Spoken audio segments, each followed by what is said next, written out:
During the lunch break at work, after eating lunch with my colleagues, I was reading a comic book at my own desk.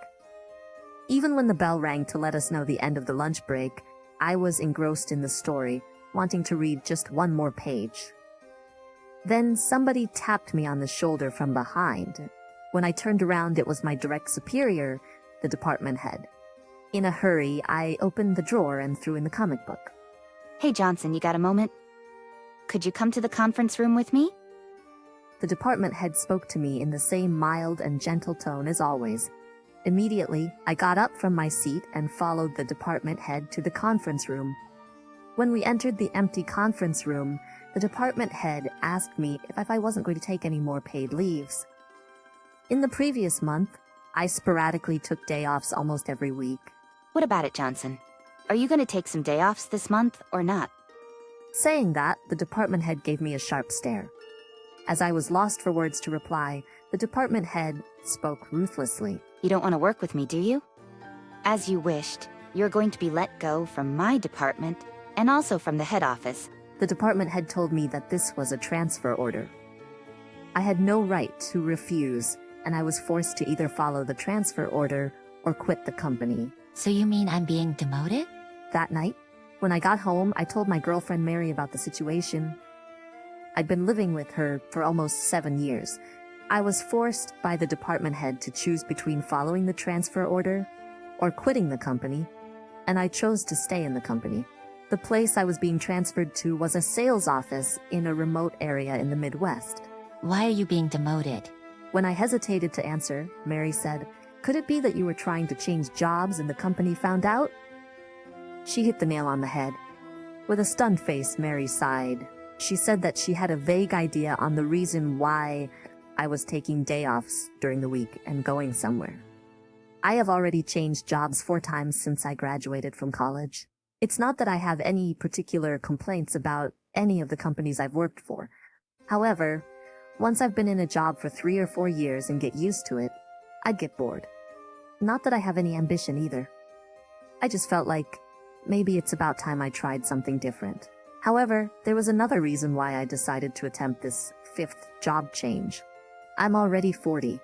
I was thinking of settling down at my next job. And once that job gets secured, I was thinking of going to the next step with my relationship with Mary.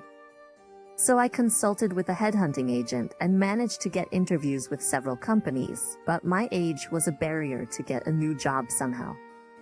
I was considering giving up on changing jobs, and then came the demotion.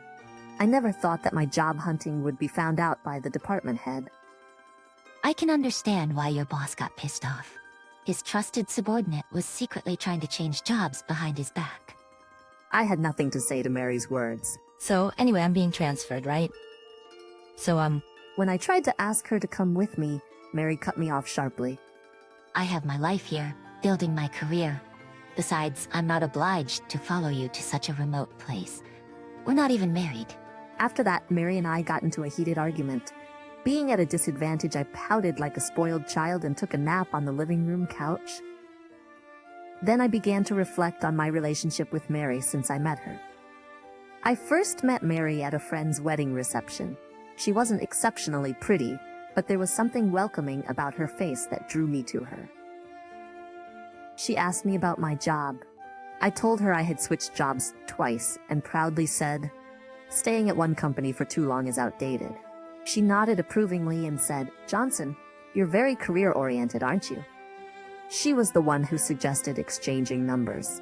She was also the one who planned our dates for the most part. We became a couple within 6 months, and soon after we started living together. You know how young couples are constantly giggling together over nothing. That's how we were. We never stopped laughing when we were together. Everything we did was fun. We really need to clean this dusty floor. true, but I can't be bothered today. We laughed our heads off, simply at the thought of skipping cleaning of our apartment over the weekend. Fast forward to about 4 years from those happy days. When I started looking for another job, Mary, upon finding out, questioned my decision. Things at work were going smoothly, and I was well compensated. I didn't have any issues with my coworkers either. Despite all this, she asked me why I was considering changing jobs. Well, because there's a company out there.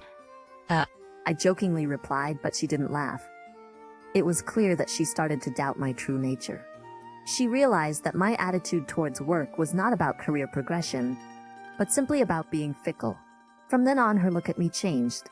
Not just about work, but also about our relationship. Despite living together for so long, I never brought up the topic of marriage, and this seemed to trigger distrust in her. Fast forward another 3 years, we stopped laughing together and stopped doing things together. We felt there was no reason to live together anymore, but we also didn't have a reason to break up either. Amid this uneventful life, I suddenly received the notice of my transfer. I don't expect her to follow me to such a remote place. We're not even married. The idea of resettling the job and the relationship with Mary upon turning 40 was just my own selfish, wishful thinking. The new place of assignment was in rural Montana, way out in the sticks. The office was a rickety old single-story building that seemed to be decades old. 5 male employees of different ages and a 40-year-old woman named Susan, who was the director, worked there. While all the male employees seemed dull, she was different. With her clear-cut facial features and short hairstyle, along with her brisk way of talking and carrying herself, she was the epitome of a successful career woman. I couldn't help but wonder why such a woman was managing a remote office like this one. So what did you do to deserve this? In a partitioned-off makeshift reception area, I was summoned by the director Susan and started our conversation like so. I was at a loss for response. Then she informed me that unless I stirred up some sort of trouble, I wouldn't have been assigned to this sales office. She said, if you don't want to talk about it, I won't push you. And change the subject. She explained that the primary task in this sales office is customer follow-up. Also, our assigned region is surprisingly big, so there would be a need to get around using a company car. She asked me if I had any questions. Well, my company found out that I've been looking for other jobs. I stuttered, oddly answering her initial question. Something about Susan made me want to share everything. It felt like a magic. Then she opened my work history document that she had requested from the corporate HR department. So, you've switched jobs a few times before joining our company, huh? Yes, I tend to want to change my workplace when I get accustomed to the job. I replied and found myself repeatedly bowing to her subconsciously. I see. I have a proposal for you, Restless Johnson. Will you be open to it? I found her bluntness rather refreshing. She then revealed her plan. Ever since her partner became the director, they had been hoping to improve the performance of this sales office by actively acquiring new customers. However, they lacked the right talent to achieve it. Would you like to give it a try? Consider it like switching jobs, she suggested.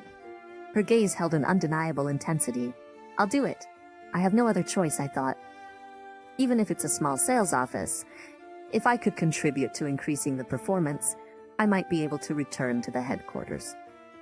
That's how my life at the new office began. Though I was expecting nothing out of it, it was surprisingly rewarding and made me hopeful for what we could accomplish.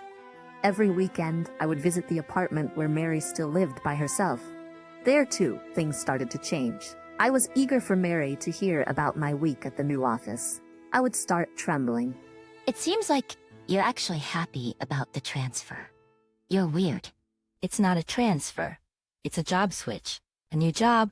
I said it laughing. Mary joined in, calling me a fool. We both burst out laughing. My sales rounds gradually gained momentum, and the number of new clients also steadily increased. The sales office's performance was on an upward trend.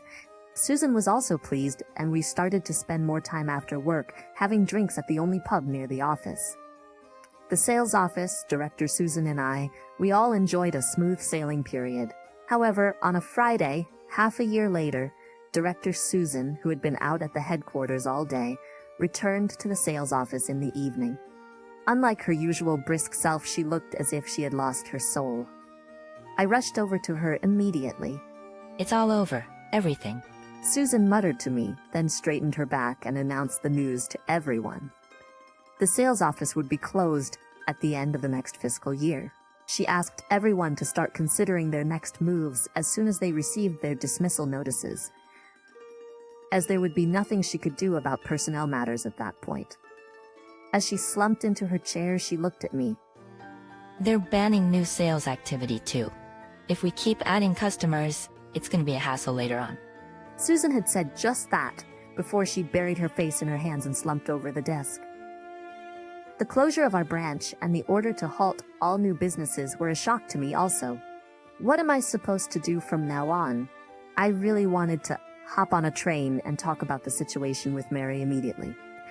However, as I was getting ready to leave, Susan talked to me. Johnson, would you join me for a drink tonight? Seeing the look on her face, I decided to postpone going home to Mary until the next morning and join the director for the night. No, I actually wanted to join her. Because Susan and I had been after the same goal together for over half a year since my demotion. In a literal sense, we were comrades in arms. She and I had quite a few drinks at our usual and only pub. All the hard work you've put in, we managed to boost our performance, and yet they're pulling out, shutting down our branch. She grumbled, drinking heavily until she could hardly stand. What happened next? The following morning, as I started to tell the story, Mary leaned in, eager to hear more. I told her about escorting a thoroughly intoxicated Susan to her partner's house, which was about a 10-minute walk from the pub.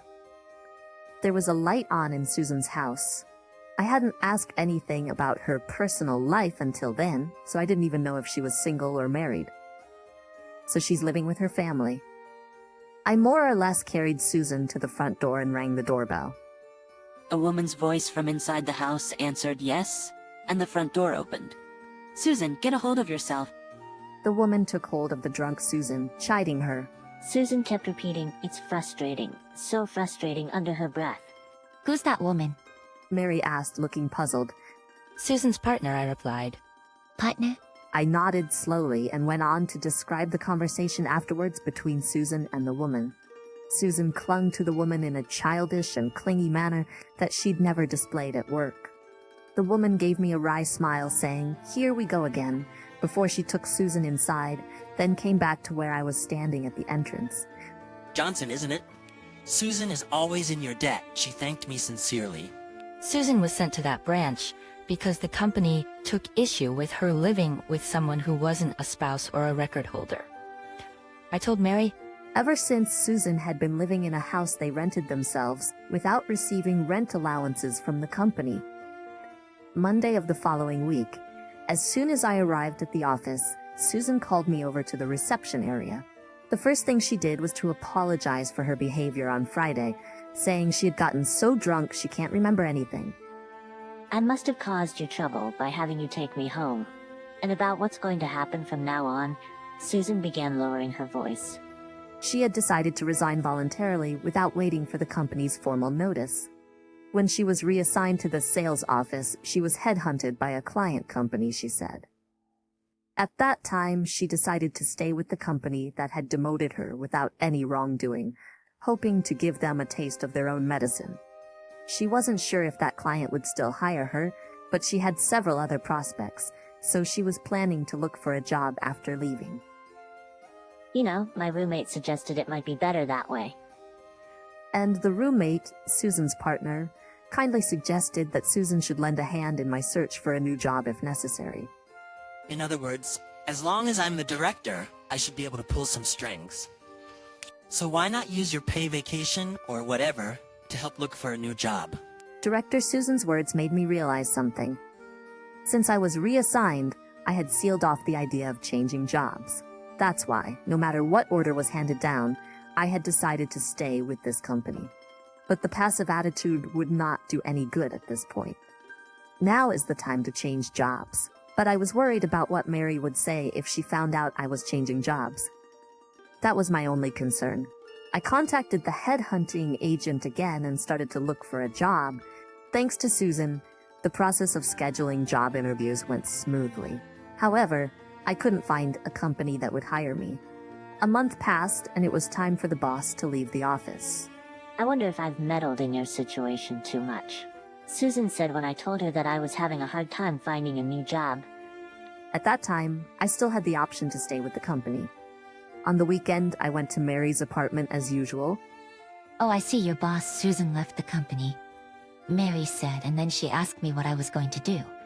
When I made a nervous face, she smiled and said, "You are looking for a new job, right?" Over the past month, when I came here for interviews, I had lied and said I was called into the headquarters, but Mary had seen right through it. I told her about how Susan was supporting my job hunting. With Susan gone, what are you going to do with your job search? To be honest, I'm not sure, I replied. I haven't found any prospective options, so I might end up sticking with my current company until retirement. You mentioned it before, right? When we first met, that the concept of a long employment at one company is outdated, Mary said, resting her hand on my shoulder. She then spoke. She disliked the idea of changing jobs out of boredom, but would agree 100% if the purpose was to find what I want to do. Don't you want to find a new job? I nodded, albeit reluctantly, but I hadn't made my mind yet. Then Mary took out our joint bank statement from a drawer and showed it to me. With this much in savings, we can get by with just her income for a while. Leave it to me. So please, take your time and find your next job. Inspired by her words, I resigned from the company, put all my effort into job hunting, and finally secured a job at my desired company. That weekend, Mary and I went out to the city to buy a new suit for me. By chance, we ran into Susan. She was with that woman. We stood there catching up on what had been going on in our lives. And how about you? Susan asked, stepping back and looking at Mary behind me. I took Mary's arm, led her forward. She's my partner. Mary gave a nervous nod. Oh, your wife is so beautiful and lovely. Truly, you make a wonderful couple. Susan and her companion agreed. I put my arm around Mary's shoulder and said yes, looking at her. Mary was caressing her shiny wedding ring on her left hand's ring finger with her right hand. I hope you enjoyed today's story. Your subscription and likes give us the motivation to continue our work. We are looking forward to your comments as well. We'll see you in our next video.